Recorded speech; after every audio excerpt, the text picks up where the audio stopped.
The good member from the 7th Legislative District, Representative Maycumber. Thank you, Mr. Speaker. You hear the emotion, the need for this amendment, and I want to explain why, Mr. Speaker. Because if you're in the construction field, medical, law, or fire, Mr. Speaker, you'd be under L&I. And if fentanyl was at your workplace, under L&I, Mr. Speaker, you would have to wear PPE, respirator, above an N95, by the way. You'd have to wear chemical eye protection.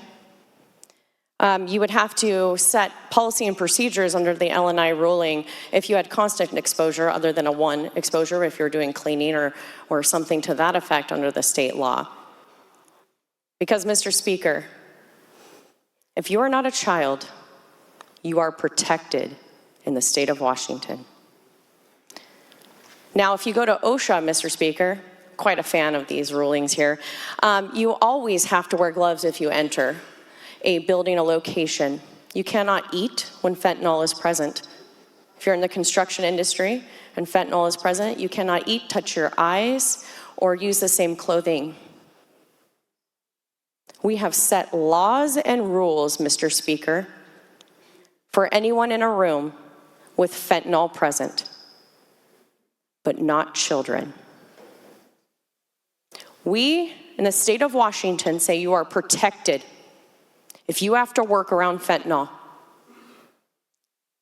We will protect you as a worker, Mr. Speaker. We will protect you if you go into a room.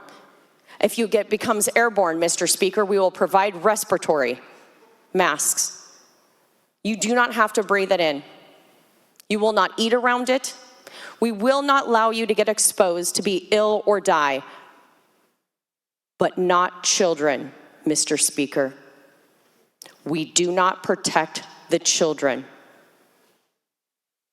And that is why we want this amendment. That is why this amendment is necessary, Mr. Speaker.